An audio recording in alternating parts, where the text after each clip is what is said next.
Afternoon students, आज हम आपको हिंदी पाठ्य पुस्तक कक्षा 11 की हिंदी पाठ्य पुस्तक आरोह भाग 1 के प्रथम पाठ कबीरदास के पद को पढ़ाने जा रहे हैं। कबीरदास का पहला पद है, हम तो एक एक कर जाना, दोई कहें तिन्ही को दो जग, जिन नाहिन पहचाना। एक ही पवन एक ही पानी, एक ही ज्योति समाना, एक ही खाक गढ़े सब भाड़े, एक ही कोहरा साना। जैसे बाढ़ी काष्ठ ही काटे, अगिन न काटे कोई, सब घट अंतर तू ही व्यापक, धरे स्वरूपे सोई। माया देख के जगत लुभाना, काहिरे नर गरबाना, निर्भय भया कछु नहीं व्यापै, कहे कबीर दीवाना, हम तो एक एक कर जाना। कबीरदास जी इन्होंने इस माया मोह को छोड़ने का संदेश दिया है और इन्होंने बताया कि आत्मा और परमात्मा दोनों एक ही हैं। हम तो एक एक, दो बार एक एक शब्द आया है। यहाँ एक का अर्थ है परमात्मा और दूसरा एक का अर्थ है आत्मा। हम तो एक एक कर जाना, हमारे हिसाब से परमात्मा और आत्मा ये दोनों एक ही हैं। यहाँ पे ध्यान देने की बात है, हमने तो ईश्वर को एक ही समझा है।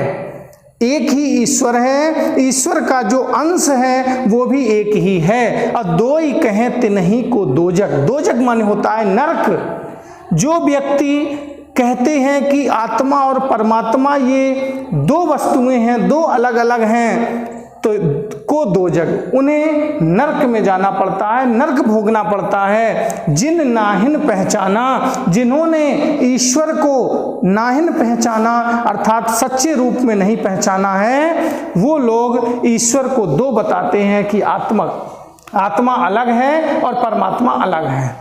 इन्होंने उस सिद्धांत पर बताया है, एको ब्रह्म द्वितीयो नास्ति, ब्रह्म एक ही है, दूसरा कोई है ही नहीं, एक ही ईश्वर है। इन्होंने अपनी बात की पुष्टि के लिए कुछ उदाहरण दिए हैं कि एक ही पवन, पूरे विश्व में एक ही हवा है, एक ही पानी, पूरे विश्व में एक ही पानी का रूप है, एक ही ज्योति समाना, जो प्रकाश है वो एक ही सूर्य का प्रकाश पूरे विश्व में दिखाई देता है।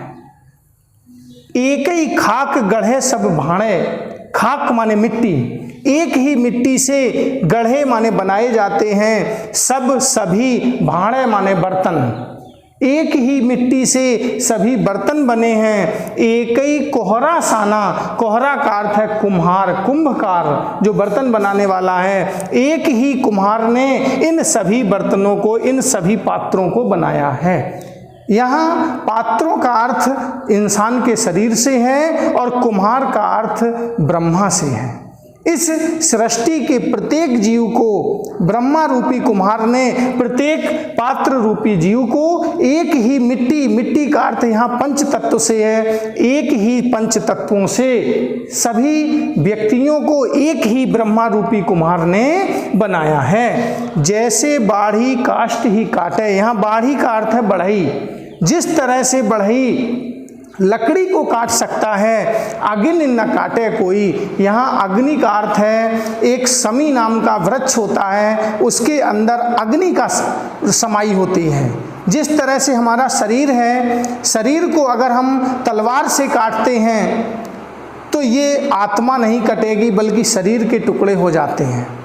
गीता में भी कहा गया है कि नैनम छिंदंती शस्त्राणी, नैनम दहति पावका, न च एनम क्लेद्यन तापो, न शोष्यति मारुता। न तो इस आत्मा को शस्त्र काट सकते हैं, न जल गीला कर सकता है, न वायु सुखा सकती है। अर्थात शरीर के अंदर आत्मा का वास तो है लेकिन इसको काट कोई नहीं सकता है। उसी तरह से जो समी नाम का वृक्ष है, उस वृक्ष के अंदर अग्नि का वास होता है, लेकिन जो बढ़ई है उस अग्नि को नहीं काट सकता है, लकड़ी को काटता है। जैसे बाढ़ी काष्ठ ही काटे, जिस तरह से बढ़ई लकड़ी को ही केवल काट सकता है, अग्नि न काटे कोई, वो अग्नि को छू भी नहीं सकता है, देख भी नहीं सकता है। सब घट अंतर तू ही व्यापक। उसी तरह से सभी घट का अर्थ है शरीर। घट के दो अर्थ हैं, घड़ा भी होता है, शरीर भी है। सभी शरीर में, सभी जीवों में तू ही व्यापक, वो ईश्वर ही व्याप्त है। धरे स्वरूप सोई, उस ईश्वर ने अपने अंश को भेज करके अपना स्वरूप धारण किया है। माया देख के जगत लुभाना, हे संसार के मनुष्यों, ये माया मोह को देख करके क्यों इसके प्रति लोभ लालच करते हो।